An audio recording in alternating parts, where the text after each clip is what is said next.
Assalamualaikum warahmatullahi wabarakatuh. Selamat malam. Terima kasih kesempatan yang kedua Kak Nono.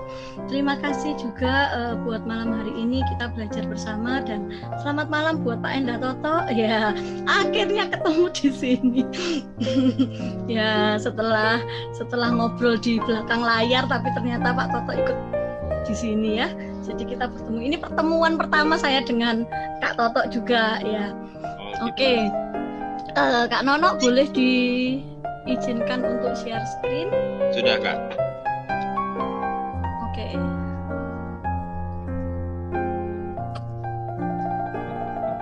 Ya, baik, terima kasih. Untuk malam hari ini kita akan bersama-sama melanjutkan tentang pemaparan seks edukasi. Kalau yang kemarin tentang pencegahan kekerasan seksual pada anak, nah sekarang kita lebih kepada bagaimana sih seks edukasi pada anak dan pentingnya itu seperti apa. Nah, sebelumnya saya memperkenalkan diri kembali, mungkin buat yang baru bergabung. Nama saya Rizka Timoti. Saya punya suami satu dan punya anak satu, tinggal di Surabaya. Kegerakan di bidang anak dan juga anak berkebutuhan khusus gitu ya, sebagai pemerhati anak dan anak berkebutuhan khusus. Sehari-hari sebagai seorang terapis perilaku untuk di bidang autisme. Oke, baik, saya akan melanjutkan tentang seks edukasi malam hari ini. Ya, suara saya bisa terdengar dengan jelas? Jelas, Kak. Oke, terima kasih. Nah, ini adalah kasus pelecehan seksual anak dari data yang masuk, yaitu kasus kekerasan seksual terhadap anak dari tahun 2016 sampai 2019, dan tertinggi di tahun 2009 ini tak kunjung membaik di awal 2020. Sejumlah kasus kekerasan masih ada dan mencuat, diantaranya kasus pelecehan seksual pada 12 siswi di Kecamatan Seyegan, Sleman, ini daerah istimewa Jogja, oleh gurunya sendiri, dan kasus ini diungkap oleh polisi pada Januari 2020. Namun sudah terjadi sejak Agustus tahun 2019. Oke. Kemudian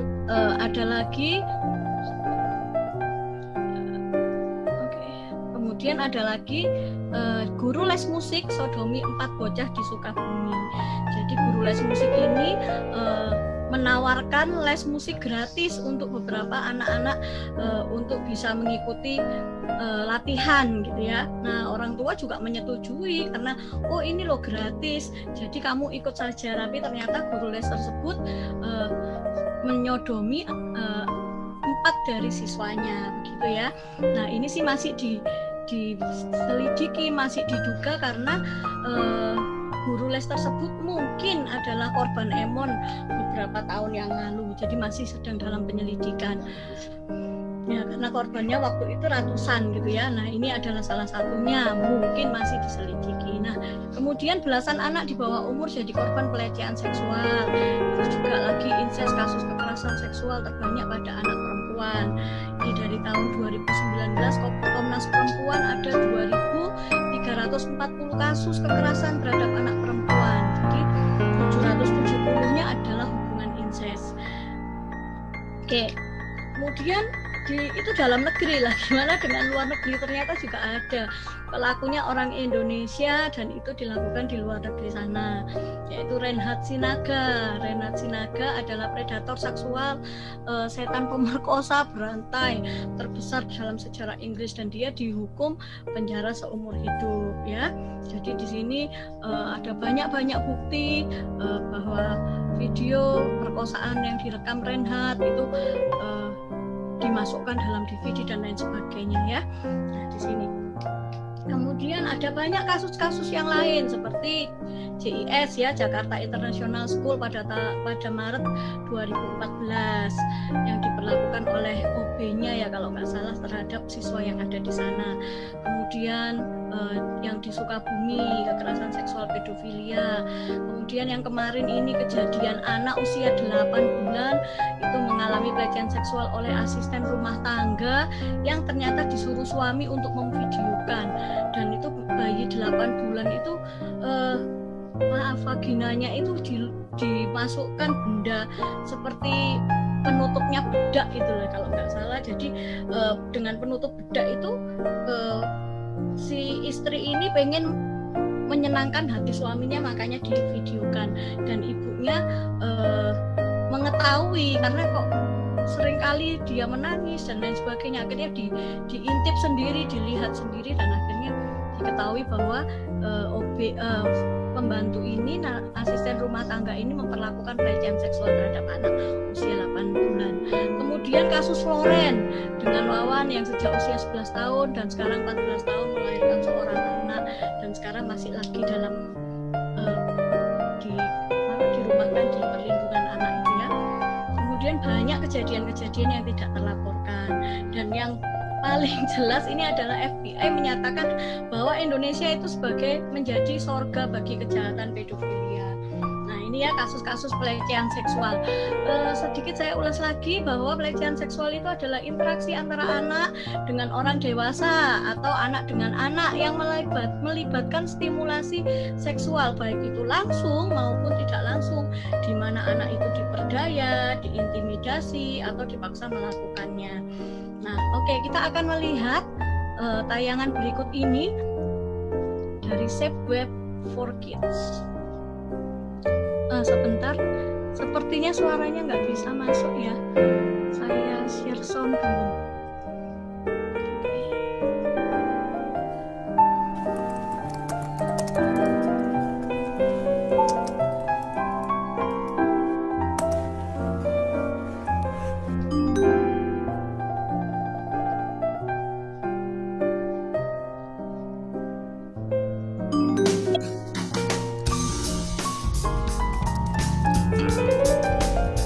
Terlihat ya Kak Nono?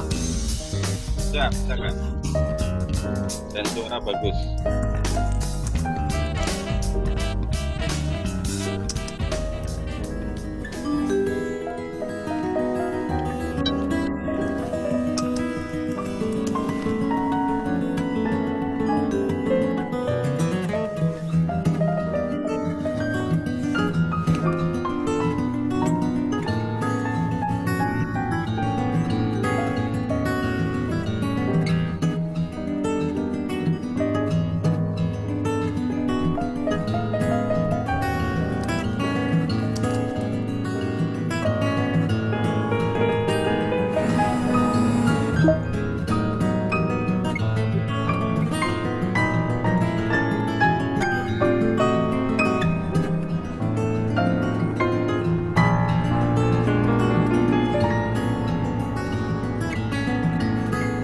Alia?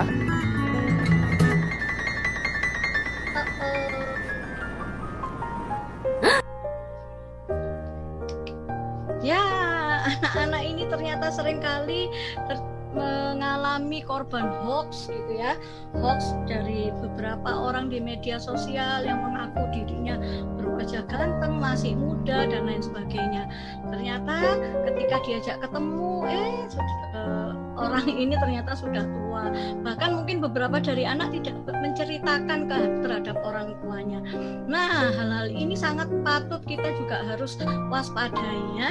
Nah, jadi bagaimana sih pelecehan seksual itu dengan sentuhan? Pelaku itu mulai mencium, memeluk atau menyentuh bagian tubuh anak. Kemudian pelaku meminta anak menyentuh tubuhnya. Nah, ini juga beberapa dialami oleh anak-anak. Saya pernah mendampingi seorang anak waktu itu kelas 1, kelas 2 SD. Dia sempat cerita bahwa dia juga diperlakukan demikian, tapi tidak dipegang tubuhnya, tapi justru anak ini memegang anggota tubuh lawan jenisnya, gitu ya. Nah, kemudian yang berikutnya, tanpa sentuhan itu seperti apa sih? Menunjukkan foto, video, film, website porno, dan lain sebagainya. Meminta anak menonton langsung aktivitas seksual. Nah, ini ada di sebuah sekolah di Surabaya. Itu dilakukan oleh guru. Guru ini adalah guru bahasa Indonesia.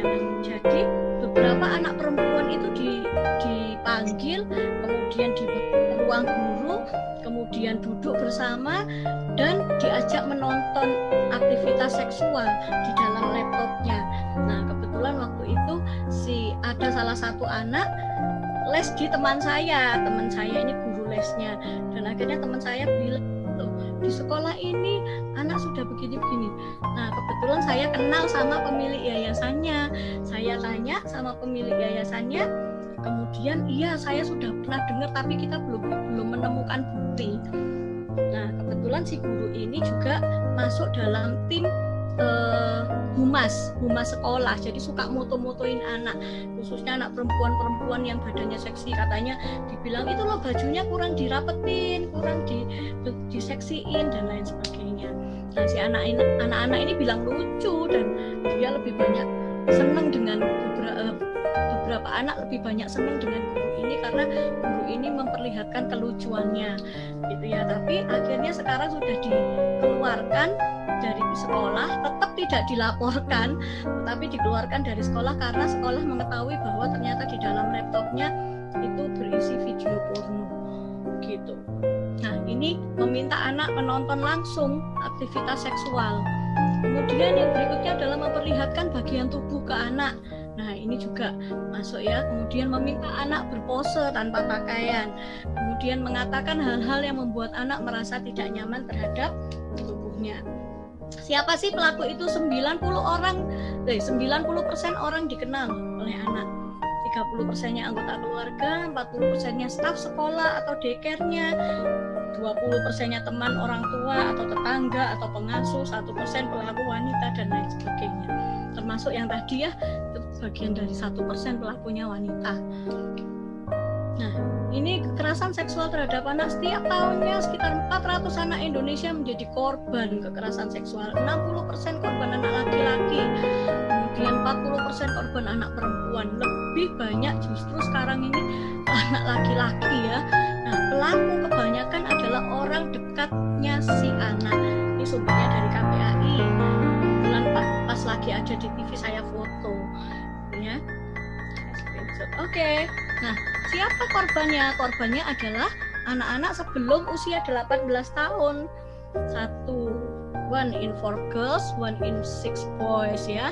Nah, ini sebelum di usia 18 tahun bandingannya. Dan itu banyak bisa dari media, bisa dari keluarga dan lain sebagainya. Oke. Ada kekerasan seksual yang tidak terlaporkan. Nih kasus yang tidak dilaporkan. Kenapa ada 50-90%? Karena takut disakiti, takut tidak dipercaya, malu dan rasa bersalah dan lain sebagainya. Dan anak-anak yang lebih rentan mengalami ini adalah ketiadaan figur orang tua, tinggal di dalam keluarga yang mungkin punya sejarah KDRT atau pernikahan yang tidak bahagia, alkohol, narkoba dan lain sebagainya. Dan yang paling rawan itu di anak berkebutuhan khusus. Ini sangat rawan hingga mereka dewasa pun itu juga mengalami kekerasan seksual. Nah, kemudian ini adalah isi dari perlindungan anak ya, isi dari perlindungan anak pasal 76D Undang-Undang Nomor 35 2014 tentang perlindungan anak. Setiap orang dilarang melakukan kekerasan atau ancaman kekerasan memaksa anak melakukan persetubuhan dengannya atau dengan orang lain dan lain sebagainya. Jadi perlu diperhatikan karena anak-anak ini nggak bisa bersuara. Siapa yang menyuarakan? Ya kita-kita. Kalau kita tahu, segera laporkan gitu ya. Tapi yang paling penting adalah dampingi anak-anak untuk bisa mereka mencegahnya gitu ya. Oke. Stop sexual abuse, protect our children. Nah, pahami gejala anak mengalami kekerasan seksual. Gejala fisiknya, rasa sakit mungkin ketika buang air kecil, noda atau pendarahan atau luka di daerah genitalnya atau anusnya. Pahami, waduh kalau anaknya sudah sakit buang air kecil, kita harus lihat kenapa. Kita bisa tanya, kita bisa biasanya anak-anak juga diancam, nggak usah lapor ya, jangan lapor, nanti kalau enggak kamu akan saya ini. Kemudian gejala emosionalnya, anak mudah cemas, anak ketakutan yang tidak biasa, baik itu terhadap benda, terhadap orang, ataupun tempat tertentu. Juga merasa ada yang aneh pada tubuhnya, mungkin dia begitu disentuh langsung kaget dan lain sebagainya, gitu ya. Kemudian gejala perilaku, dia suka menulis atau kalau sudah sering kali misalnya ya, dia suka menulis atau menggambar hal-hal yang berkaitan dengan aktivitas seksual. Kemudian adanya perilaku seksual saat bermain entah bersama temennya, kayak yang minggu lalu saya ceritakan yang tentang main sweet, yang menang itu pegang penis anak laki-laki, yang laki-laki kalau menang dia pegang payudara atau vagina anak perempuan. Nah, ini kan adanya perilaku seksual saat bermain. Kemudian menolak pergi ke tempat tertentu, kemudian perilaku agresif atau menarik diri. Nah, jadi responi jika anak melapor 95% harus kita percaya pada anak. Justru kalau bisa 100% kita percaya pada anak ketika anak melapor, karena 95%-nya pasti terbukti. Nah, kemudian tapi tetap tenang, mendengarkan cerita anak dan mengajukan pertanyaan tanpa reaksi berlebihan. Kemudian jangan mengkritik anak. Kayak kemarin anak saya tiba-tiba tanya tentang, "Mami, penyakit kelamin itu apa ya?" Wah, saya juga kaget. Penyakit kelamin, kok dia tahu dari penyakit kelamin dari mana? Saya tanya, "Kamu tahu dari mana?" Kemudian dia foto, dia kirimin. Oh, ternyata ulangan sekolahnya. Oh, ini. Oke, jawabannya ini ya. Kemudian bukan ulangan, soal latihan. Kemudian setelah dia mesumnya selesai sama sekolah, baru saya menjelaskan penyakit kelamin itu ada di daerah kelamin. Kadang orang itu saat jalan-jalan atau ke mall atau dia lagi ke toilet, lah mungkin kondisinya lagi nggak bersih. Nah, terus si orang ini juga tidak menjaga kebersihan, makanya terus nempel tuh virusnya, akhirnya kena. Nah, ada bermacam-macam. Itu versi jawaban saya karena saya tahu. Beda lagi versi dengan jawaban papinya. Nah, karena papinya nggak tahu asal usulnya gimana, tapi papinya juga pelan-pelan menjelaskannya. Oke, penyakit kelamin ada di daerah kelamin, baik itu laki-laki maupun perempuan. Kenapa di situ? Nah, karena ada virus, ada ini. Biasanya itu terjadi karena misalnya orangnya itu belum menikah, sudah punya pacar, tapi dia tidak menjaga tubuhnya sehingga dia bisa dipegang-pegang sama orang asing atau orang lain, atau juga ganti lagi temennya yang lain satu dengan yang lain. Nah, ini penjelasan papanya, tapi kemudian kita harus cross check-kan. Namanya orang tua itu kan nggak sendiri ya, pasti ada ayah dan ibu. Nah, ayah dan ibu ini harus meng-cross check-kan, kemudian kita bisa jelaskan bersama-sama. Itu yang paling penting. Jadi jangan sampai pertanyaan anak itu tidak terjawabkan, ya. Kemudian berikan penanganan pada anak bahwa mereka tidak melakukan hal yang salah dan bahwa orang tua akan melindungi mereka. Kamu nggak salah, kamu adalah korban. Dan sekarang ada mama dan papa, ada ayah dan bunda, ada ibu dan bapak. Kami akan melindungi kamu. Jadi kamu nggak usah takut, ada kami. Nah, begitu ya. Itu kita bisa jelaskan. Kemudian baru lapor ke pihak berwenang. Juga minta dukungan profesional, medis atau psikologis, misalnya konseling anak, bawa anaknya ke konselor gitu ya, karena konselor punya teknik-teknik khusus, punya trik-trik khusus untuk anak bisa bercerita. Oke, pakar seksologi Dr. Boyke Dianugraha ini mengaku tercengang dengan sebuah penelitian yang menyuguhkan data 6-20% anak SMA dan mahasiswa di Jakarta pernah melakukan hubungan seks pranikah. Lebih mengagetkan lagi, survei dilakukan terhadap mahasiswa kedokteran di sebuah universitas swasta yang menyatakan 35% dari mereka sepakat adanya seks. Nah, luar biasa ya. Apa yang terjadi dengan dunia ini? Perlukah pendidikan seks untuk anak usia dini? Saya bilang perlu. Kenapa? Ya, anak-anak perlu diajari perkembangan seksual yang sehat pada anak adalah tahap terpenting dalam sejarah kehidupan. Orang tua harus paham perkembangan anak. Oh, perkembangan apa saja sih yang harus dipahami? Perkembangan fisik, perkembangan emosi, perkembangan kognitif, kemudian tahap perkembangan sosio-emosional, kemudian tahap perkembangan motorik kasar, motorik halusnya, tahap perkembangan komunikasi dan lain sebagainya. Kalau minggu lalu saya sudah kasih kayaknya di milestone ya, ayah bunda bisa cari milestone, di situ ada tahapan-tahapan perkembangan yang ada. Nah, setelah dari tahapan perkembangan itu kita masukkan ke arah perkembangan seksual yang sehat. Jadi untuk anak usia sekian saya ngomongnya harus gimana, memperlakukannya harus bagaimana, dan itu dimulai dari perilaku dan peranan orang tuanya sehari-hari. Oke, sekarang saya mau bertanya. Ada yang tahu ini adalah botol air mineral? Ya, saya mau bertanya kepada salah satu dari peserta. Saya bertanya kepada Ibu Juliana Lawa Yahya. Ya, Ibu, ini adalah botol air mineral.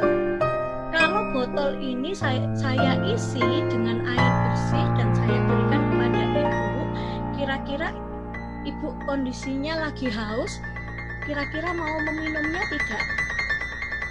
Boleh di-unmute?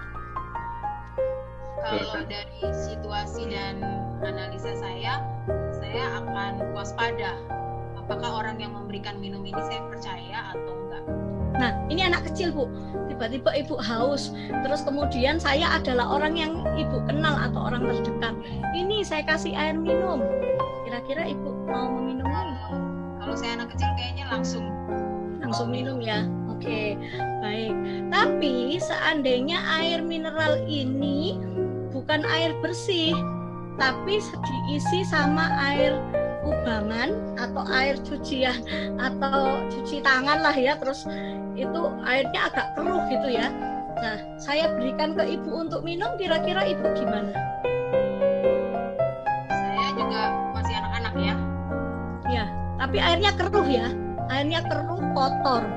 Saya kasihkan, silahkan diminum. Saya anak usia berapa nih? Mungkin kalau SD lah, SD kelas 3 kelas 4. Sudah paham, mungkin agak menolak ya. Ya, atau Ibu sendirilah, gak usah anak SD. Ibu jadi Ibu sendiri. Saya kasih air keruh, mau minum nggak? Nggak. Tidak. Tapi kondisinya sekarang Ibu ada di padang gurun.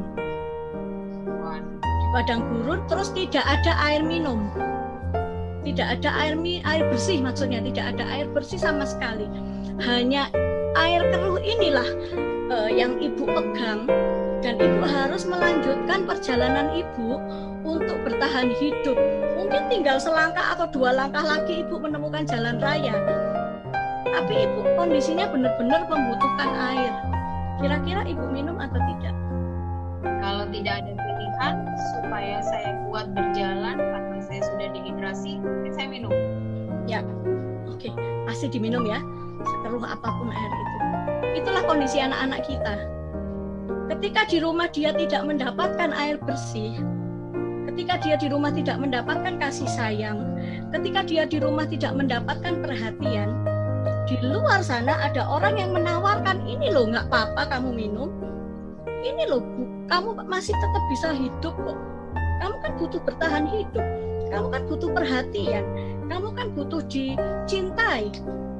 Saya kasih air keruh ini oleh dari dunia luar, misalnya ada orang asing kah, atau diberi perhatian, disapa aja, hai, sudah makan belum, kayak tadi waktu chatting diperhatikan sedikit.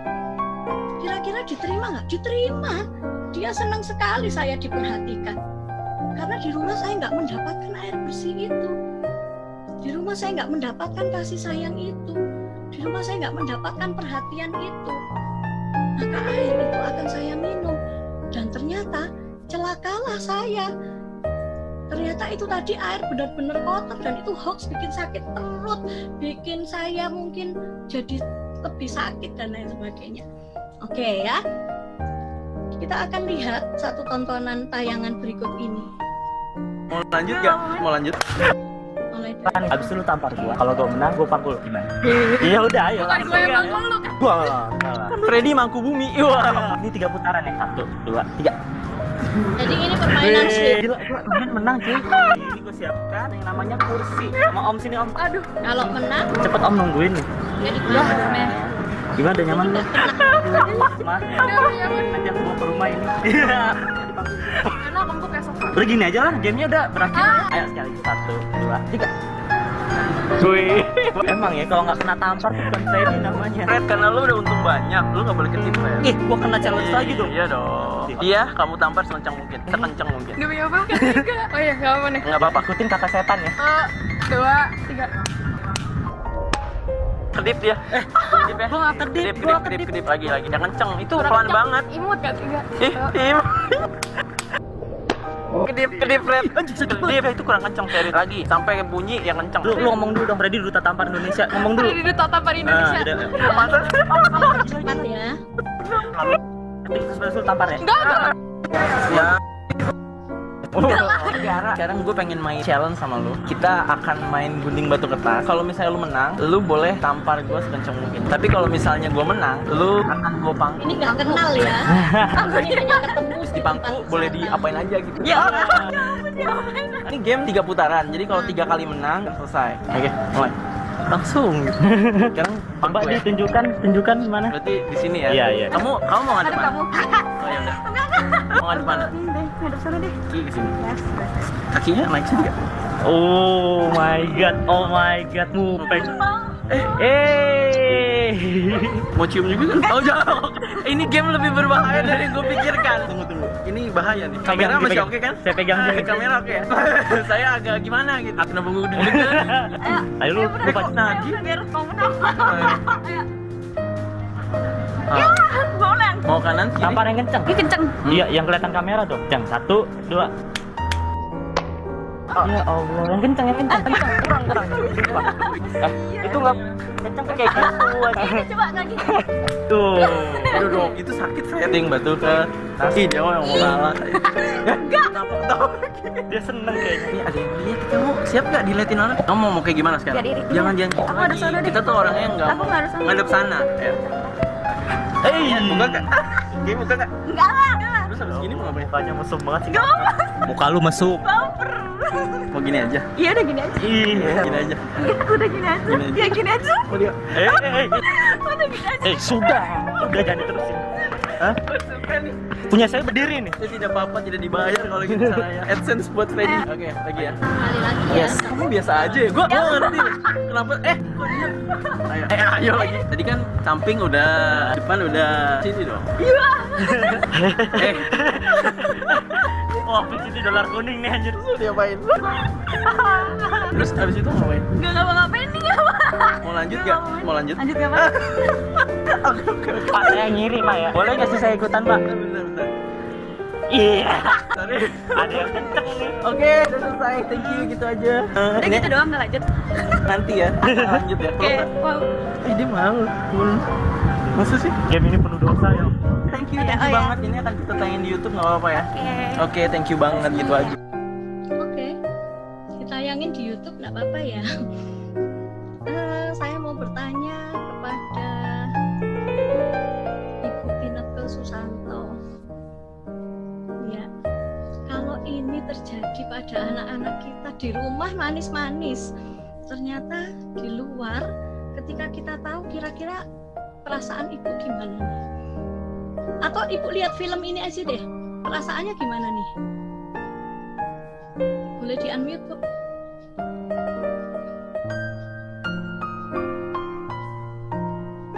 Ibu Tini ke Iya. Pastinya kalau saya melihat ini saya jengkel gitu ya. Terus kemudian sama si anak cewek ini kok mau gitu ya, istilahnya dikerjain gitu, padahal kenal enggak gitu. Seandainya itu anak saya, kalau dia cerita di rumah gitu, oh man tadi saya main gini, pasti saya akan marahi gitu.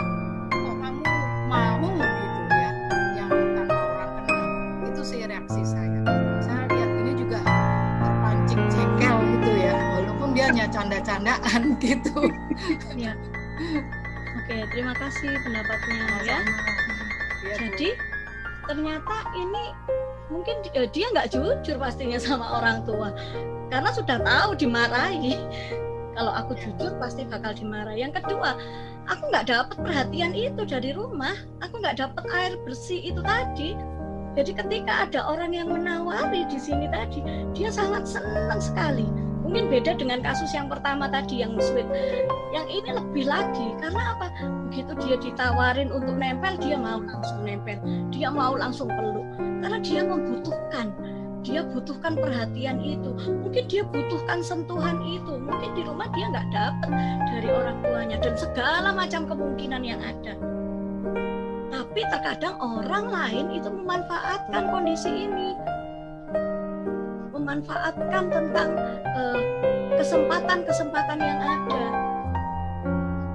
dan akhirnya dibuat bahan bercandaan, dianggap sebagai hal-hal yang lucu, dan ini terjadi bukan hanya di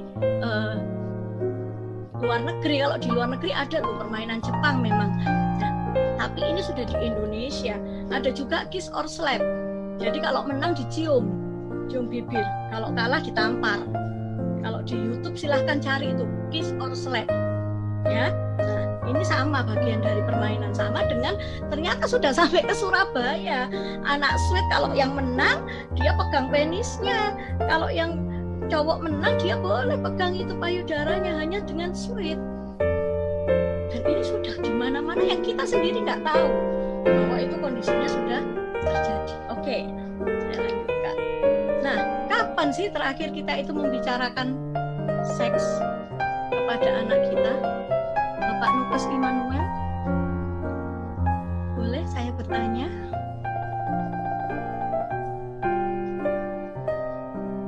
Kak Kris. Ya.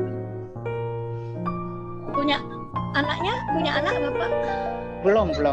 Oh, belum. Belum keluarga. Oh, oke, baik, saya tanya. Jadi saya susah untuk menjawab ini. Oke, baik, saya tanya yang sudah berkeluarga siapa ya? Kak Dian aja deh. Boleh dong Kak Dian? Siap. Ya, kapan terakhir membicarakan tentang seks? Karena saya baru belajar minggu lalu, jadi saya baru membahasnya minggu lalu dan beberapa hari belakangan. Apa yang dibicarakan Kak? Mengenai penis, mengenai vagina, dan beberapa waktu ini kan mereka umur 9 tahun dan 13 tahun. Jadi mereka sering garuk-garuk penisnya kayak gitu. Sering garuk penisnya, dan bersama dengan papanya kita membahas tentang pertumbuhan apa yang akan terjadi, kenapa bisa begitu, apalagi yang sudah 13 tahun menjelaskan bahwa akan ada perubahan-perubahan yang tidak lama lagi terjadi sama dia, kayak gitu Kak. Oke, luar biasa.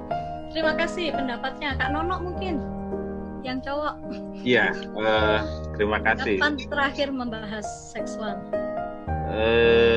Dengan anak-anak sih seperti yang kemarin Kak Rizka sampaikan berulang-ulang, cuma memang kayaknya kurang intens. Jadi waktu anak saya udah mengerti ngomong kayak vagina, penis itu udah ngerti, bagaimana menjaga juga udah ngerti, tapi memang kurang intens saja Kak, kurang banyak. Ya. Oke, terima kasih Kak. Sebagai bapak nih, kalau tahu video tadi kira-kira perasaannya gimana Kak?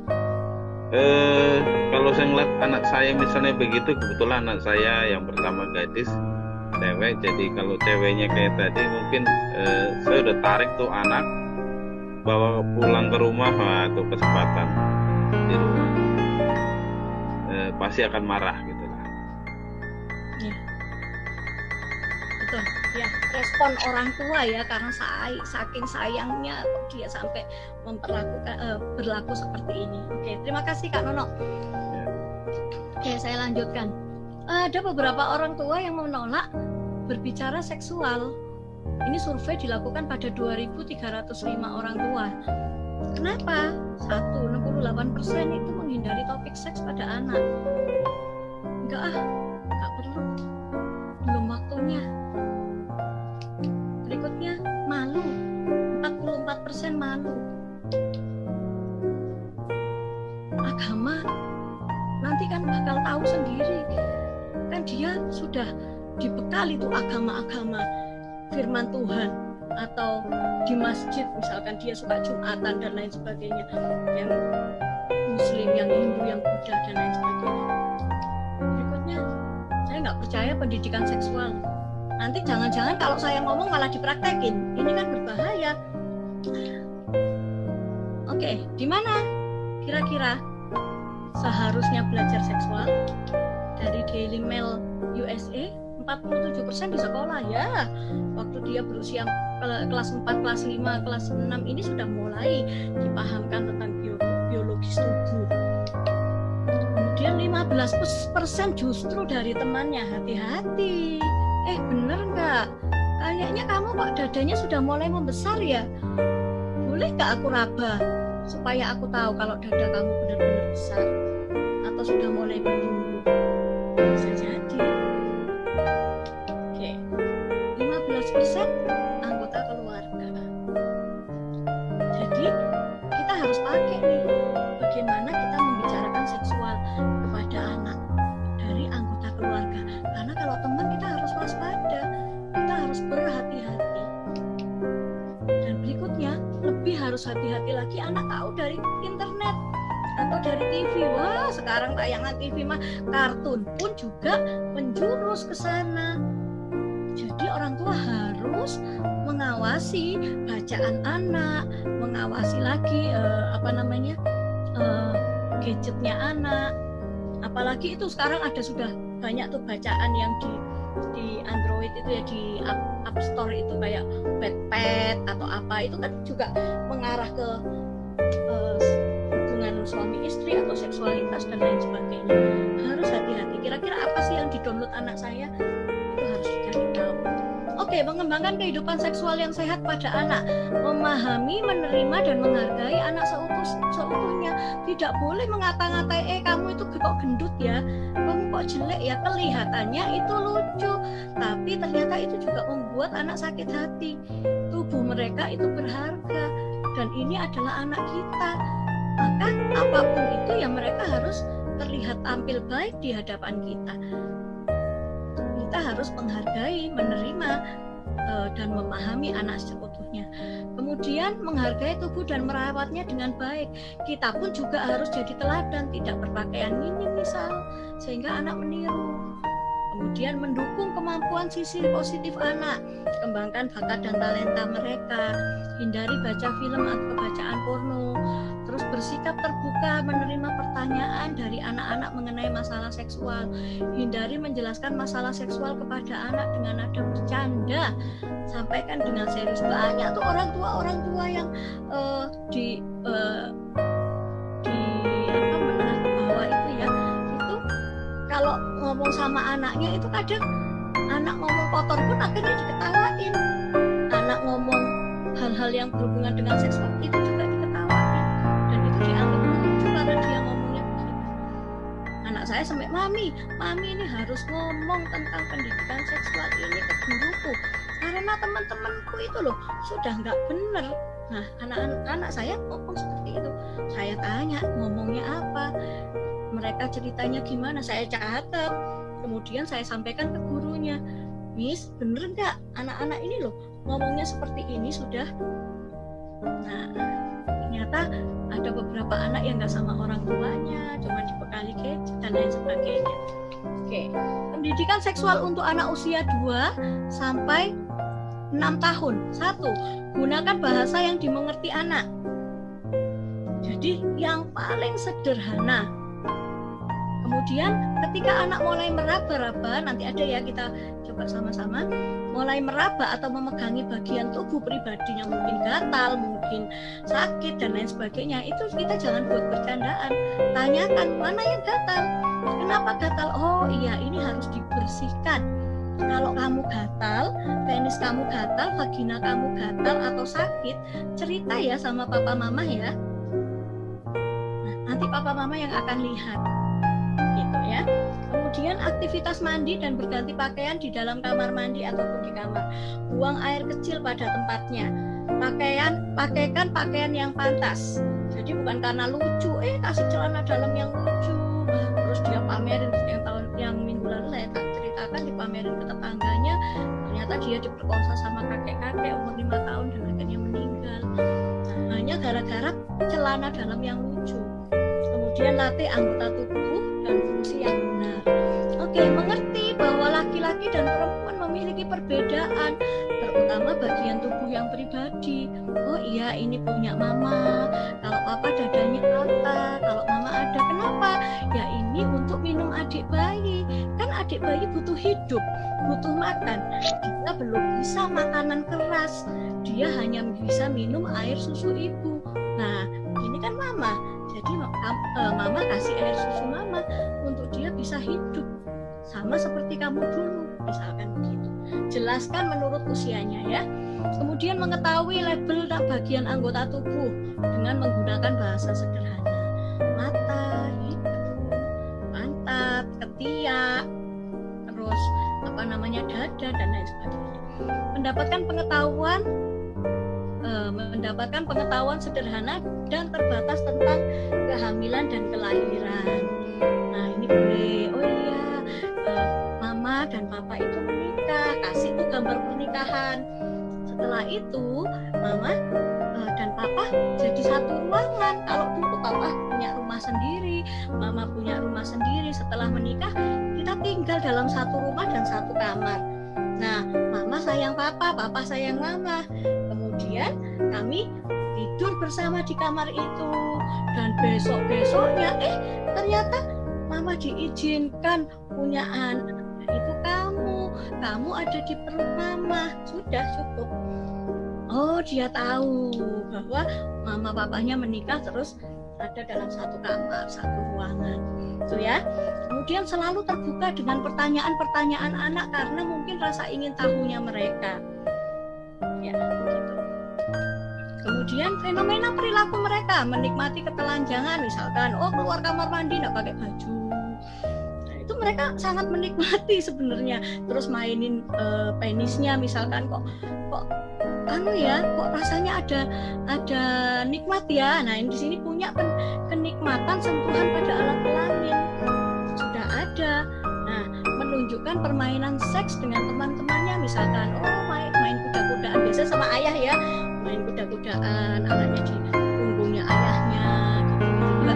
Itu masuk dalam permainan seks, tapi kita nggak membahasnya gitu. Terus kemudian gunakan istilah tertentu pada teman-temannya, kata istilah, oh iya ini juga punya penis, laki-laki temanmu, kalau yang perempuan punyanya vagina. Nah, ini harus ditutupi dan lain sebagainya. Kemudian pengamatan tubuh antara laki-laki dan perempuan. Oh, ada bedanya. Kalau perempuan itu rambutnya yang panjang, misalkan, yang laki-laki rambutnya pendek. Kalau perempuan lebih suka pakai rok yang kelihatan dulu. Setelah itu baru yang tidak terlihat. Nah, yang tidak terlihat kita bisa berikan dengan gambaran tentang visual support atau juga dengan boneka. Itu kita bisa berikan. Kemudian memegang alat vital secara terbuka. Nah, tidak boleh sembarangan kita memegangnya di tempat di mana saja kita bisa buka, di kamar nanti sama papa mama atau di kamar mandi. Ya, ini berlaku. Oke, pendidikan seksual untuk 6-9 tahun. Pemahaman anggota tubuh dan fungsinya ditingkatkan pemahamannya. Oh, kalau mata itu untuk melihat, tapi melihat yang baik-baik, tidak untuk melihat yang tidak baik. Nah, kalau tadi kan hanya cuma mata untuk melihat. Kalau di sini sudah dijelaskan, mata untuk melihat tapi yang baik. Loh, yang nggak baik itu gimana? Yang nggak baik itu contohnya melihat orang telanjang, nggak pakai baju. Kan harus ditutupi, ngapain harus dilihat? Nah, gitu ya. Kemudian telinga untuk mendengar yang baik-baik saja, seperti guru menjelaskan, orang tua berbicara. Kalau temanmu ada yang ngomong nggak baik, kamu harus cerita mama. Bilang, wah saya nggak mau dengar ini. Tubuh kita adalah milik kita. Kalau saya nggak mau dengar ya sudah, itu hak saya. Nah, latihlah di sini usia 6-9 tahun. Mengajarkan menjaga dan merawat tubuh bagian pribadi. Mulai dari kalau perempuan sikap duduknya yang baik, pakaiannya yang pantas, nggak boleh pas di dada tapi agak naik. Misalnya kalau pakai rok nggak boleh terlalu pendek, tapi selutut misalkan. Kadang kita pikir baju ini bagus, tapi ada orang lain yang memanfaatkannya. Mereka lihatnya jadi nggak bagus dan tiba-tiba mereka mulai pegang, katanya roknya itu loh kurang panjang, padahal harusnya dia nggak pegang rok kamu, tapi dia pegang pantat kamu. Nah, kamu nggak ngerti, itu kita latih. Kemudian papa mama hindari bermesraan di depan anak di usia-usia ini ya. Terus kemudian pakaikan celana pendek ketika anak menggunakan rok, baik itu rok pendek maupun rok panjang. Karena sekarang beberapa sekolah sudah nggak pakai rok, ada yang sudah pakai celana panjang. Kayak sekolah anak saya tinggal milih mau pakai rok apa mau pakai celana. Jadi seragamnya sudah bisa ada dua, tinggal kita milih, gitu ya. Kemudian awasi penggunaan gadget pada anak, beri batasan. Ya, anak saya baru pegang gadget kelas 6 ini karena pandemi. Sebelumnya dari kelas 1 dia belum pernah pegang gadget karena saya bilang nanti tunggu SMP.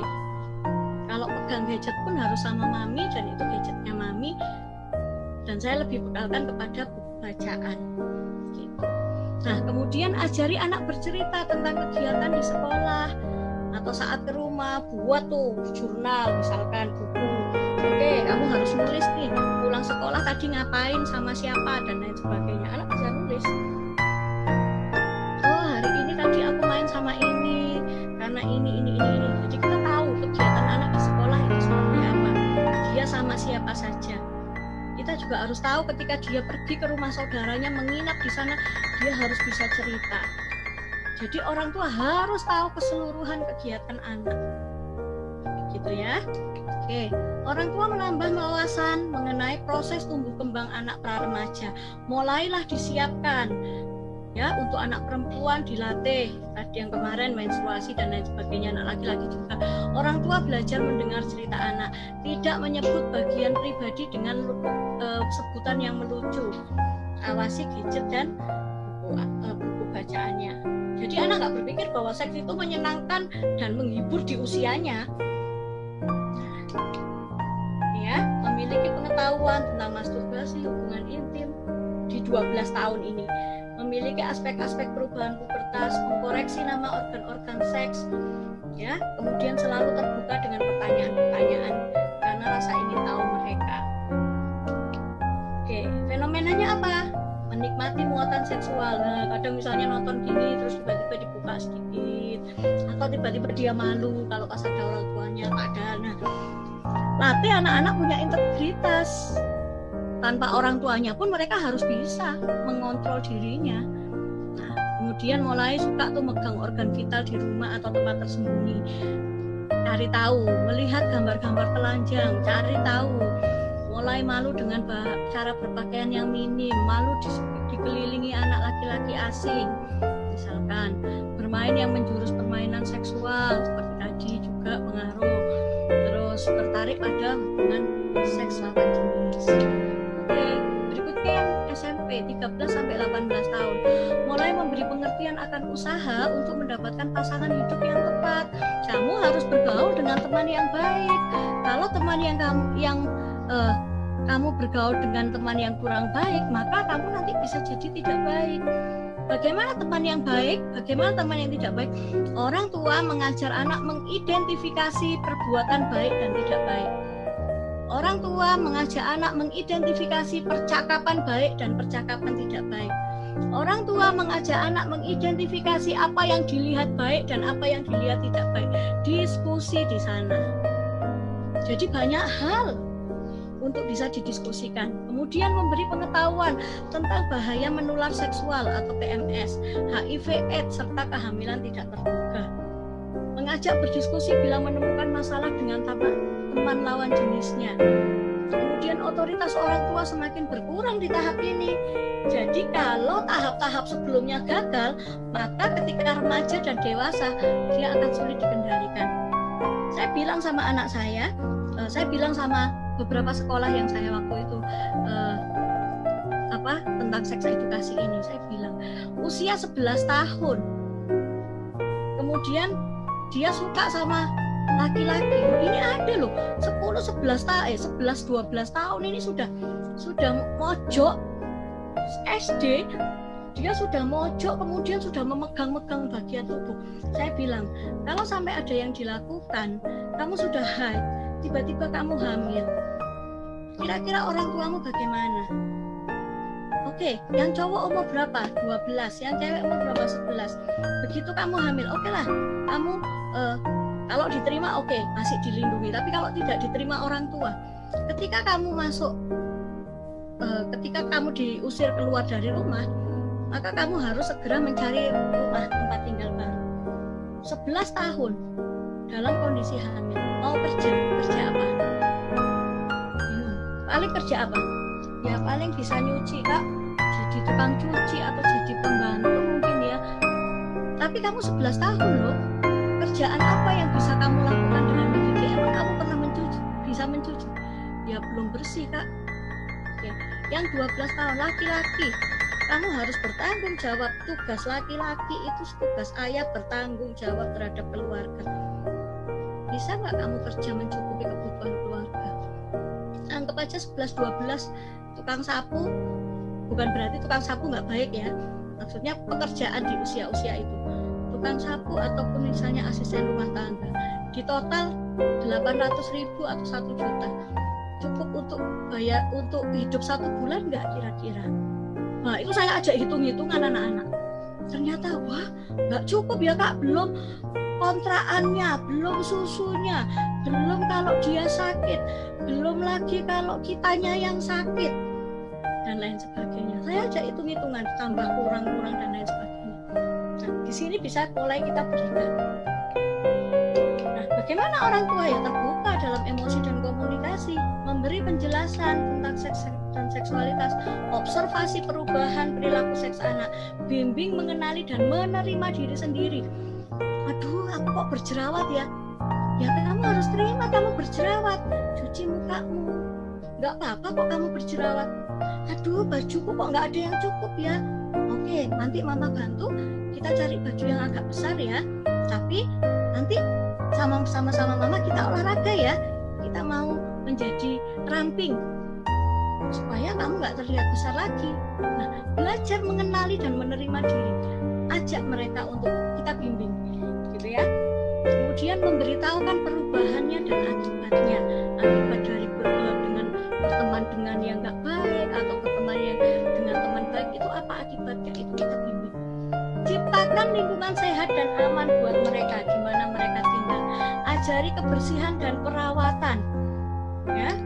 Kemudian saya tanya anak saya, besok kamu kalau SMP kalau jalan-jalan sama temanmu, Mami boleh ikut enggak? Ya enggak boleh Mi, malu Mi.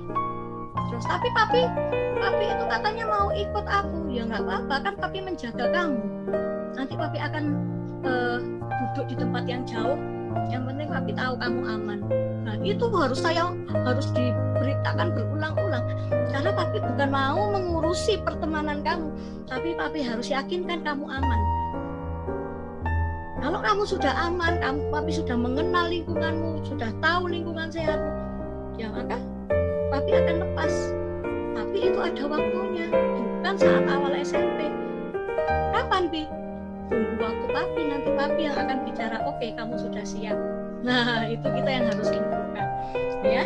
Kemudian kesempatan untuk belajar dan konsultasi. Mami, temanku loh tadi begini. Orang tua harus belajar mendengar. Harus dengar-dengaran. Jadi begitu dia cerita temennya, kayak tadi ibu tadi aku main gini loh sama temenku, terus aku harus dipangku, terus ibu marahin, wah besok lagi nggak cerita dia. Tapi tanyakan, kita tarik nafas, aduh saya jengkel banget, tapi saya harus jadi orang yang dipercaya. Kira-kira perasaanmu gimana tadi waktu kamu main pangku-pangkuan? Ya agak nggak nyaman sih, agak nggak enak nih, kamu nggak kenal loh kok bisa begitu. Nah dia sih ngajak loh, kamu kok bisa menyetujuinya? Ya seru sih untuk ini catat, beri diskusi dengan anak, karena dengan marah itu sebenarnya tidak menyelesaikan masalah. Sulit, ya sulit. Tapi kita harus berpikir bijak untuk apa sih yang harus kita keluarkan, apa sih yang harus kita utarakan. mengontrol diri kita. Mungkin saya mau nampar dia, mungkin saya mau marahin dengan keras dan ini kok nggak ngerti. Itu pikiran saya, tapi pikiran mereka belum tentu. Mama sih pergi terus, papa sih nggak pernah di rumah, papa nggak pernah dengerin omongan saya. Kita akan jadi merasa lebih bersalah. Jadi kita diskusi.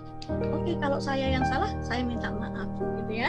Perhatikan dan waspada konsumsi anak. Apa yang dia konsumsi, tayangannya, bacaan, TV dan lain sebagainya. Baru masuk tetapkan aturan rambu dan konsistensi. Kita buat aturan. Oke, kalau kamu melanggar konsekuensinya apa? Karena setiap perbuatan pasti ada konsekuensi. Kalau kamu melanggar konsekuensinya apa? Terus konsisten. Oke. Begitu sekiranya pemaparan materi hari ini.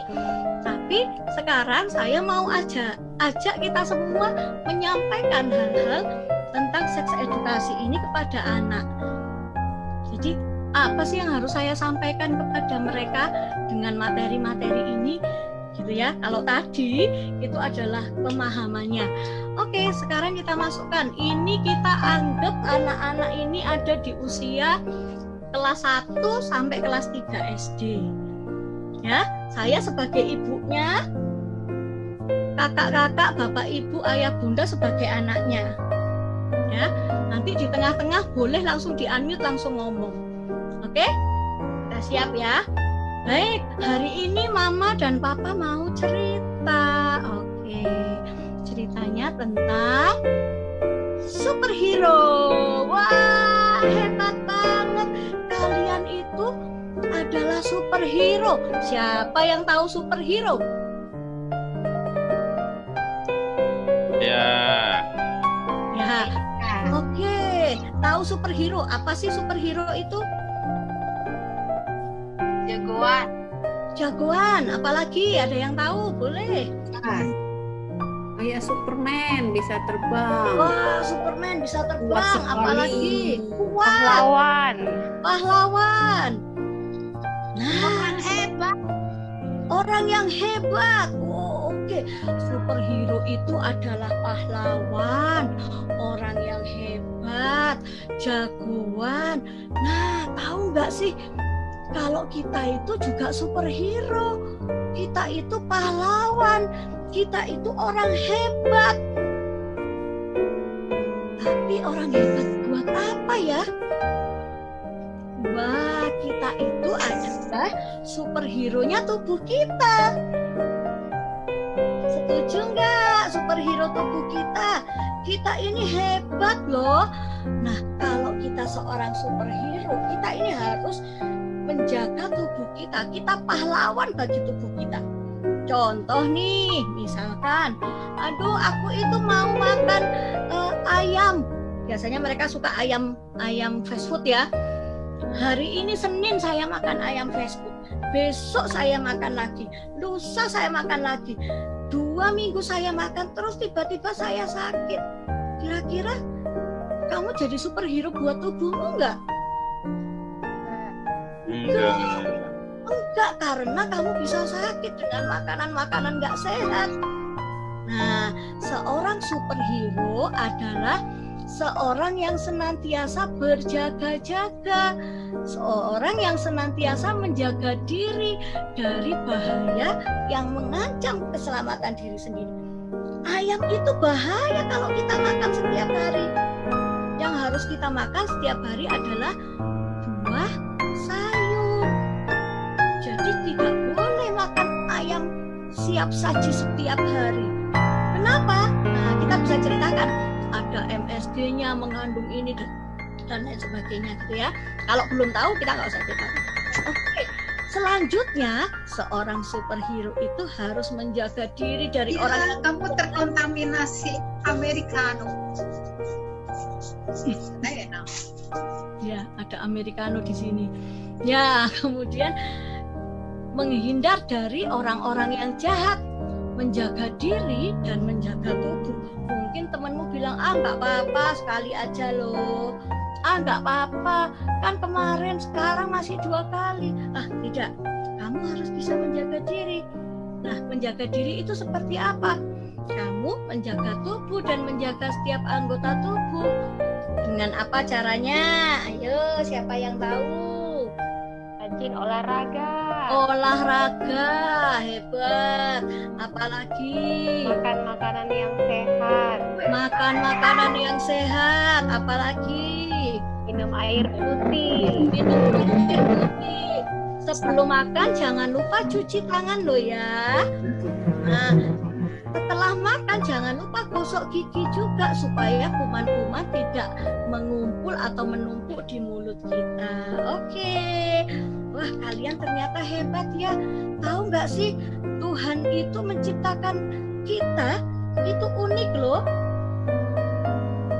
Ada yang rambutnya panjang, ada yang rambutnya pendek, ada yang kulitnya sawo matang, coklat, ada yang kulitnya putih, ada juga yang kulitnya hitam.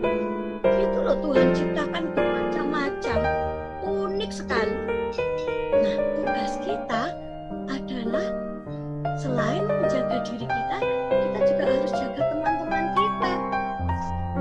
Kalau teman kita berbeda sama kita nggak boleh mengejeknya.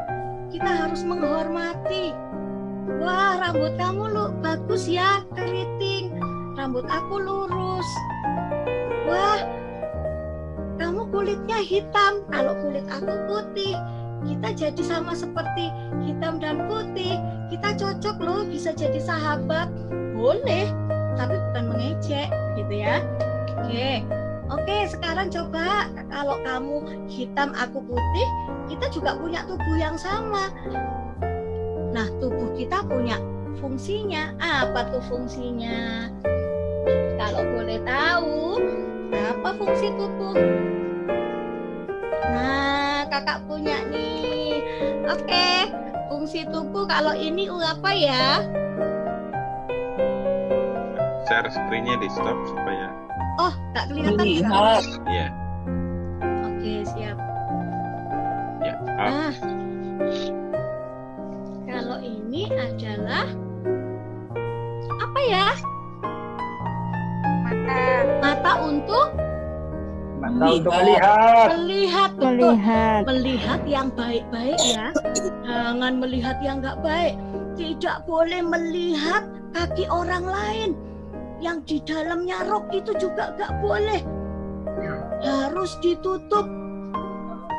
Tidak boleh melihat ke arah dada temannya.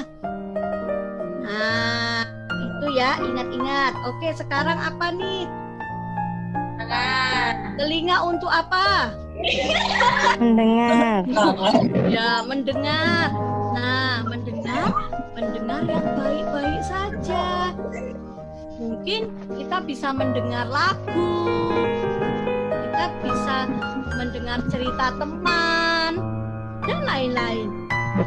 Oke ya, jadi tahu fungsinya ya. Oke, kita akan masuk lagi. Nah, ini dia adalah fungsi berikutnya. Nah, dia nggak bisa jalan. Oke, set. Nah, tuh, sebentar ya. Nah, kalian bisa ngerti ya, tangan juga begitu. Tangan untuk memegang makanan, bukan memegang yang tidak baik. Contohnya megang dada temennya. Oh, tidak. Itu tidak boleh. Nah, kita bisa latihkan ya kakak-kakak. Kemudian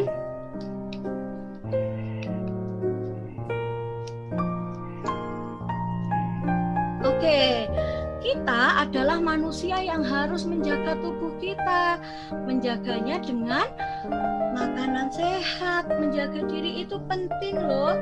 Coba suka makan sehat itu makan apa saja? Sayur-sayuran.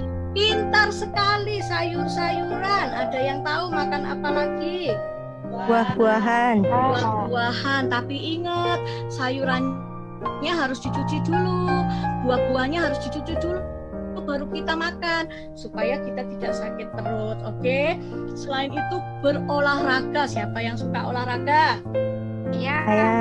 Yuk, olahraga. Oke, Kak Vena, olahraganya apa? kakaknya? Jogging. Senam. Saya dengan anak-anak suka senam. Oh, senam. Pandemi ini kami suka senam bersama di rumah. Wah, oke, hebat sekali, suka senam. Kemudian kalau ada orang yang merokok, kita jangan dekat-dekat ya, karena asap itu nggak sehat buat kita. Kita juga boleh kasih tahu, oh, merokok itu nggak sehat, gitu ya. Oke, lanjutkan. Tahu nggak sih, badan kita ini adalah milik kita. Katakan, badan saya milik saya. Dan saya milik saya. Oke, hebat. Katakan sekali lagi, badan saya milik saya. Dan saya milik saya. Oke. Kalau badan saya milik saya, maka adalah kewajiban kita menjaga badan kita, menjaga bagian tubuh kita, menjaga mata kita, telinga, hidung, mulut, dan lain sebagainya. Termasuk bagian-bagian tubuh pribadi ini harus kita jaga. Mulut kita nih harus dijaga. Terus mana lagi nih yang bagian pribadinya? Dada kita harus ditutupin. Buat yang perempuan nggak boleh sembarangan buka-buka dadanya di tempat umum. Kemudian juga apalagi penis kita, vagina kita harus kita jaga, kita bersihkan. Nah, ada yang tahu ya bagian tubuh pribadi apa saja? Mulut, payudara, penis atau vagina, dan pantat. Nah, ya, coba mulut fungsinya apa? Bicara. Bicara apalagi? Baik-baik. Untuk makan Kak, makan. Makan, oke, apalagi? Mengunyah makanan. Mengunyah makanan. Mengunyah makanan. Nah, tahu nggak payudara fungsinya apa? Untuk menyusui adik bayi. Betul sekali, menyusui adik bayi ya. Kalau ngomong jangan sambil tertawa ya. Kalau kita saat menjelaskan ini ke anak-anak, tolong jangan sambil tertawa. Jadi kita harus sering. Tahu nggak, payudara itu untuk menyusui adik bayi supaya mereka bisa hidup. Mereka adik bayi ini butuh makan, gitu ya. Oke. Terus kemudian penis atau vagina fungsinya untuk apa? Pipis. Ya, bagus, membuang kotoran lewat air.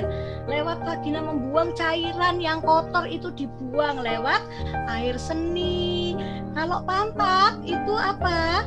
Membuang kotoran juga, ada lubangnya, anus namanya, itu untuk buang air besar.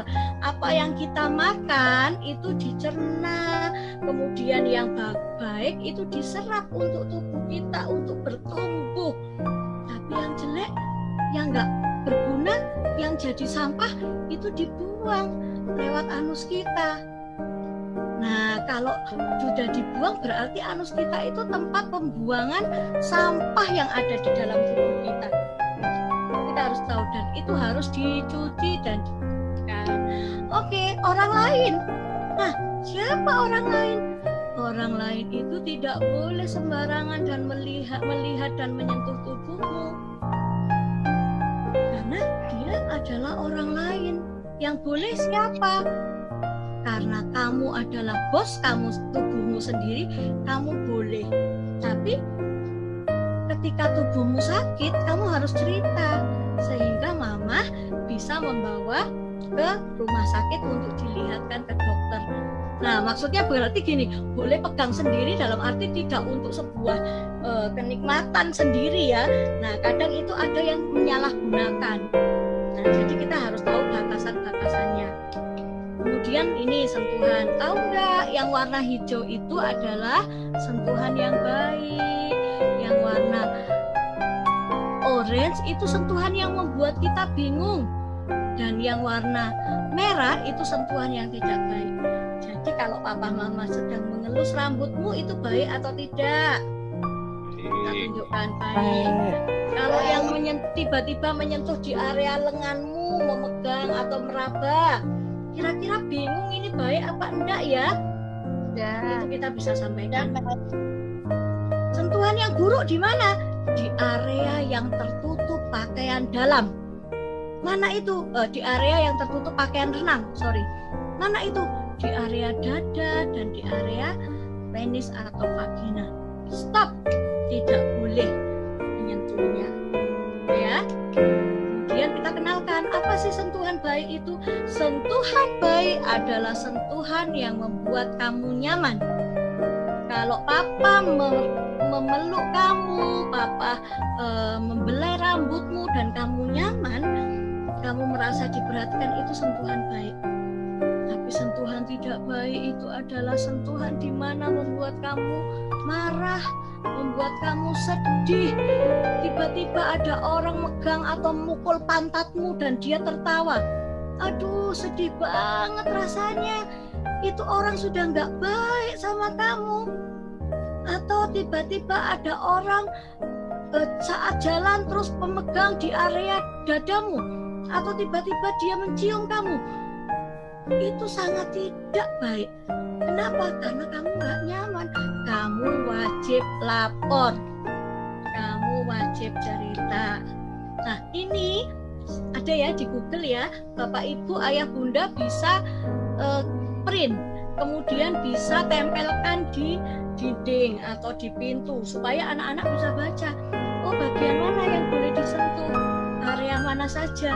Ini bisa di print, dilaminating, ditempel. Ini sudah visual support, ada di Google banyak. Jadi anak-anak bisa melihat tanpa kita harus ngomong berulang-ulang, kita lihatkan baru kita ngomong lagi. Karena kadang anak-anak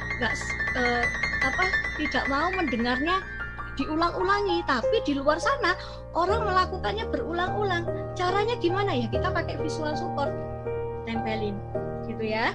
Terus kita bahas diskusi. Diskusi saat apa? Saat makan, saat anak nggak lagi belajar, saat anak lagi santai, kita bisa diskusi. Atau kita bisa lagi main kartu. Oke, kita ngomong, kita tanya jawab ya. Nah, di situ bisa. Bagian mana yang boleh disentuh? Dia cerita. Bagian mana yang nggak boleh disentuh? Oke, kamu menang. Kita bisa buat bermain. Nah, sekarang masuk rahasia. Ada orang loh tiba-tiba suka bilang gini, kamu jangan cerita mama ya, kamu nggak boleh cerita papa, karena kalau kamu cerita mama dan papa nanti bikin mama papamu sedih, kan kamu nggak mau mama papa sedih, katanya kamu pengen mama papa gembira. Nah, hanya Om yang tahu ya, Om bisa pegang-pegang kamu. Akhirnya si anak nggak cerita karena takut dibuat sedih. Terkadang orang di luar sana memberi stigma-stigma kepada anak-anak kita. Nah, rahasia yang baik itu apa sih? Rahasia yang baik itu kalau mama papa mau kasih hadiah ke kamu saat ulang tahun. Tapi kalau ada orang lain ngomong itu rahasia nggak baik. Kamu tetap harus cerita sama mama papa. Cerita sama guru, sama orang tua. Karena mama papa yang bisa tahu kondisi kamu. Nah, gitu ya. Itu kita bisa artikan. 3 peraturan keselamatan diri. Ayo kita sebut. Nah, ini nggak usah cerita lagi, tapi mereka harus masuk dengan aturan. 1. Tidak boleh siapapun menyentuh bagian tubuh kecuali untuk kebersihan dan kesehatan. Orang lain pun tidak boleh minta kalian menyentuh bagian pribadi mereka. Ini aturan. Jadi kita sudah nggak ngomong kayak tadi ya, tapi ini kita masuk aturan. Katakan tidak. Lari dan beritahu pada orang dewasa yang kamu percayai. Oke, kita mau latihan ya. Kalau kita bilang tidak, berdiri tegak, pandang mata orang itu, lalu bilang tidak. Ajarin anak-anak untuk menolak. Nggak apa-apa, tidak, tetap harus tegas. Jadi latih dia, berdiri tegak, pandang mata orang itu, teriak tidak, bilang tidak. Kalau orang itu maksa, lari. Kamu boleh menangis untuk bisa melarikan diri. Kamu boleh menggigit. Kalau saat kamu dipeluk, kamu boleh gigit dia. Begitu terlepas, kamu harus lari. Jadi jangan bilang gini, kamu nggak boleh gigit orang lain. Itu kamu melukai orang. Akhirnya anak-anak nggak punya pertahanan diri. Kan nggak boleh nyakitin orang lain, padahal sebenarnya dia yang lagi disakiti. Nah, di sini ini Bisa boleh di role play ya? Ya, silakan Kak Yud kalau mau role play. Oh, enggak. Itu mungkin teman-teman lah. Oke, begini ya kalau mau role play. Bentar. Oke, semua bisa. Videonya boleh dinyalain sih. Ya, berdiri tegak. Semua videonya boleh dinyalain. Yuk, kita siap ya, berdiri tegak. Yuk, semua boleh berdiri tegak. Pandang mata orang itu. Jadi seakan-akan penjahatnya di depan mata kita nih. Anak-anak kita latih role play. Pandang mata dengan jangan ketawa. Nah, ini kemarin kita role play dengan anak-anak, anak-anaknya ketawa. Saya bilang tidak boleh ketawa. Anggap di depanmu ada orang jahat yang mau ngusilin kamu. Maka kamu harus marah. Berdiri tegak. Pandang mata orang itu. Katakan tidak. Tidak. Wah, Ibu Felio keren. Katakan tidak. Tidak. Oke, siap ya. Berdiri tegak. Pandang mata orang itu dengan wajah yang keras. Katakan tidak. Tidak. Tidak. Tidaknya jangan. Tidak, jangan. Atau tidak. Kalau sudah ngomong tidak terus tidaknya gini. Tidak ya, akan dimangsa lagi. Dimangsa lagi. Tapi kita harus tegas. Tidak. Sambil melotot. Begitu orang itu mau Kak Yudi itu pegang si anak ini, dikejar, dipegang, kemudian digendong si anak ini. Kakinya boleh nendang. Jadi waktu itu role play sama anak kelas berapa Kak Yud? Kelas 2 ya, kelas 3 ya? Kelas 3. Kelas 3 ya. Boleh tendang, ayo tendang. Jadi Kak Yud harus ditendang. Begitu sudah kesakitan kan diturunin ya anak, lari dia. Nah, jadi itu harus diulang-ulang. Papa harus role play sama anak laki-laki. Mama harus role play sama anak perempuan.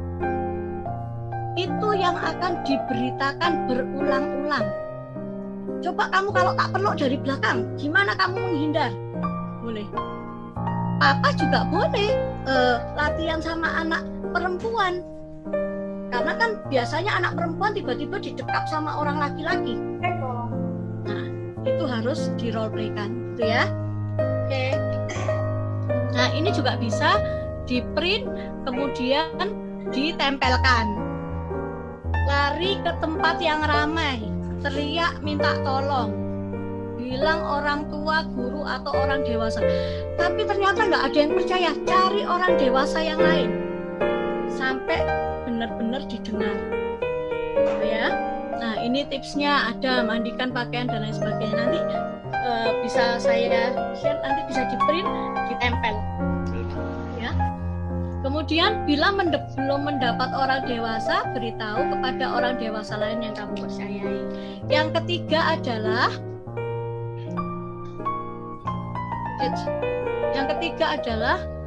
saya nggak terlihat ini. Nah, ini jangan menerima pemberian dari orang tidak dikenal atau orang lain. Enggak om, saya nggak boleh mama saya. Enggak om, saya nggak boleh terima apapun dari orang lain. Tidak tante, saya nggak bisa. Jadi belajar menolak. Terus menjaga diri dengan aman, beritahu lokasi dan tempat orang tua, tempat kepada orang tua. Anak SMP ya, Pak aku mau ke sini. Sekarang sudah ada GPS tuh, jadi bisa ngikutin kemana anak pergi. Nah, minta izin jika pergi ke rumah.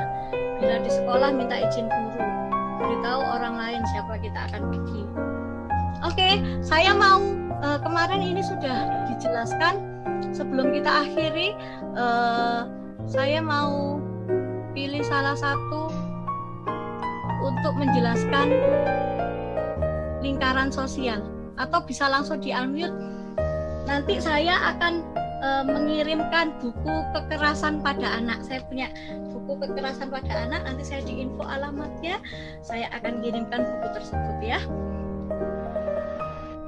Boleh, siapa yang mau mempraktekkan tentang lingkaran sosial ini?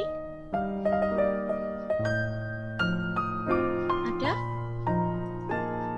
Minggu yang lalu sudah saya berikan sih.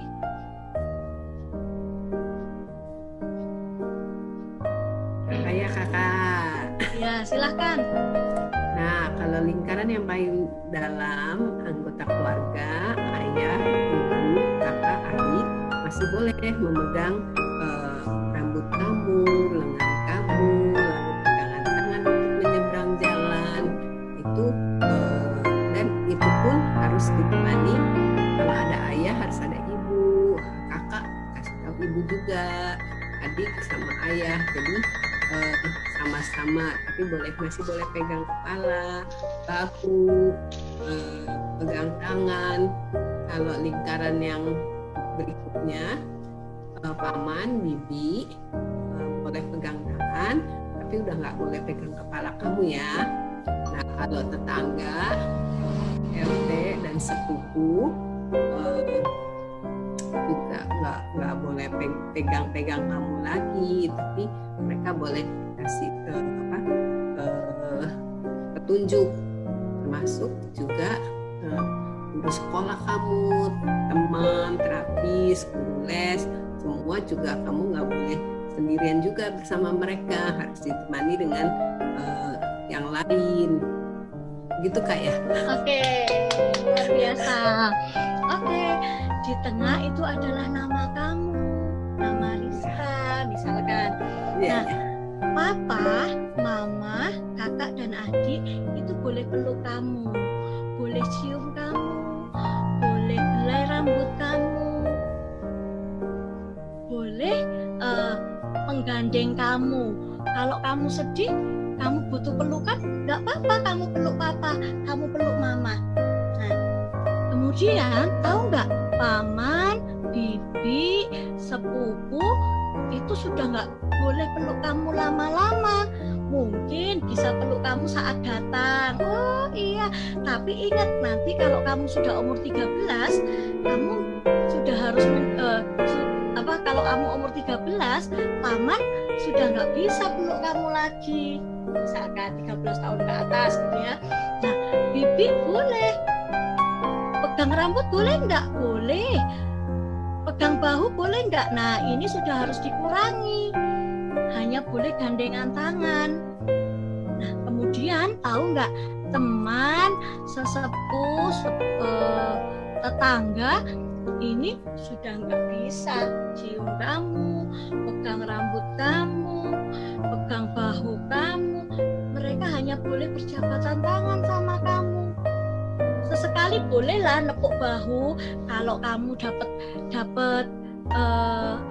hadiah atau kamu dapat prestasi. Wah, hebat ya. Sesekali bolehlah. Nah, ini. Tapi untuk teman, guru atau orang-orang yang di luar sana itu hanya boleh berjabatan sama kamu. Terus kalau pedagang es gimana? Boleh nggak jabatan sama kamu? Sama kamu. Nah, ajak mereka ngomong. Kira-kira pedagang es boleh nggak ya? Kalau nggak perlu ya nggak usah jabatan. Kan kita cuma beli esnya aja. Nah, boleh nggak pegang-pegang bahu kamu? Ngapain juga pegang-pegang bahu? Kan kita cuma beli saja. Setelah itu pergi. Nah, itu kita bisa ajarkan dan latihkan di area lingkaran sosial ini. Nah, sekarang yang terakhir, kamu harus menjadi anak yang bijak. Selain daripada kamu menjaga tubuh kamu harus rajin beribadah, membaca Alkitab, membaca Al-Quran, membaca buku kitab suci dan lain sebagainya. Berdoa bersama keluarga dan milikilah waktu yang bahagia sama papa dan mama. Rekreasi kah? Jalan-jalan kah? Nah, terus kamu juga rajin belajar supaya kamu bisa berprestasi. Untuk apa sih? Untuk masa depanmu kelak, untuk masa yang akan datang, yang akan mempersiapkan kamu menjadi anak yang sukses, yang luar biasa. Oke, gitu ya. Nah, ini juga bisa di print, bisa ditempel. Ini ada dari Jawa Pos. Surabaya punya gerakan tentang tangkis. Tangkis ini Against Child Sexual Abuse. Nah, P, apa? Tubuhmu adalah milikmu. A, ada rahasia di balik baju. N, nggak boleh ya nggak boleh. G, gelagat bahaya, waspadai. K, kalau dipaksa lawan. I, ingat, nggak semua rahasia itu baik. S, selalu cerita ke orang tua. Ini bisa di-print, ada di Google juga. Tangkis Jawa Post for Her. Nah, biasa jaga dan rawatlah tubuhmu untuk pasangan masa depanmu. Tuhan menciptakan laki-laki dan perempuan itu sangat unik. Dan uniknya Tuhan juga membuat mereka berdua tertarik satu sama yang lain. Ya, untuk apa? Meneruskan kehidupan selanjutnya. Oke, demikian penjelasan Mama dan Papa untuk kamu supaya kamu bisa menjadi anak yang keren, yang bijaksana, yang sukses di masa yang akan datang. Menjadi superhero ya, Kak. Menjadi superhero, betul sekali. Oke, kita akan lihat yang satu ini ya.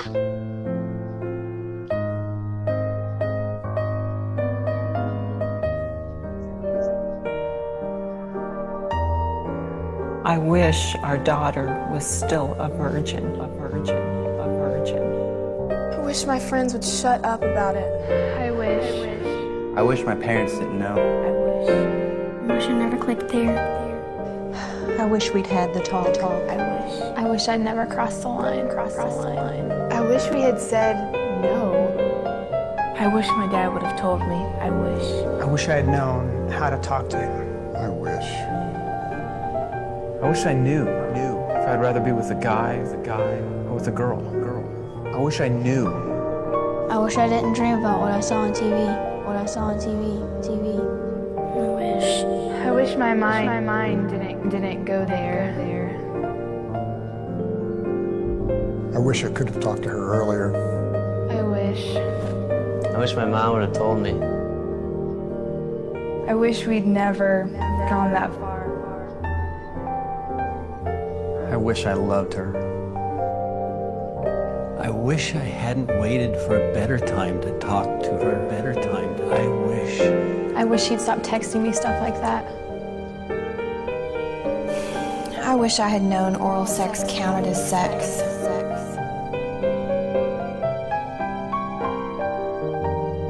I wish she didn't know me like that.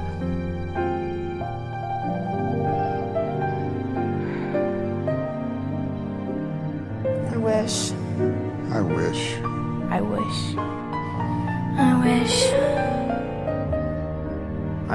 wish I would have waited. I wish I would have waited. I wish I would have waited. I wish. True love waits.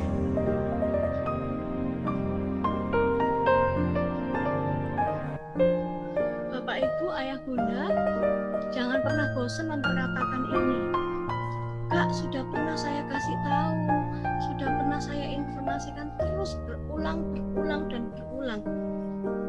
Karena pemberitaan yang dilakukan dengan berulang-ulang itu akan tertanam. Kelihatannya membosankan, kelihatannya itu saja. Aku sudah tahu kok, Mah, kalau aku harus menutupi bagian pribadiku. Aku sudah tahu kok kalau aku nggak boleh disentuh orang asing. Aku sudah tahu. Bahkan mungkin anak-anak akan bilang, aku sudah tahu. Tapi sekali kita membiarkannya, kesempatan itu akan diambil oleh orang-orang yang nggak bertanggung jawab. Dan ketika kesempatan itu diambil, mereka sudah kehilangan sebuah kekudusan dan kesucian untuk di masa-masa yang akan datang. Lebih baik kita perkatakan berulang-ulang, tidak apa-apa. Lebih baik membosankan, tidak apa-apa. Lebih baik rumah kita kotor, kita tempelin itu semua, tidak apa-apa. Asal mereka aman. Ingat, mengajari anak tentang seks tidaklah berbeda dengan mengajari mereka mengenai hal-hal lain dalam kehidupan.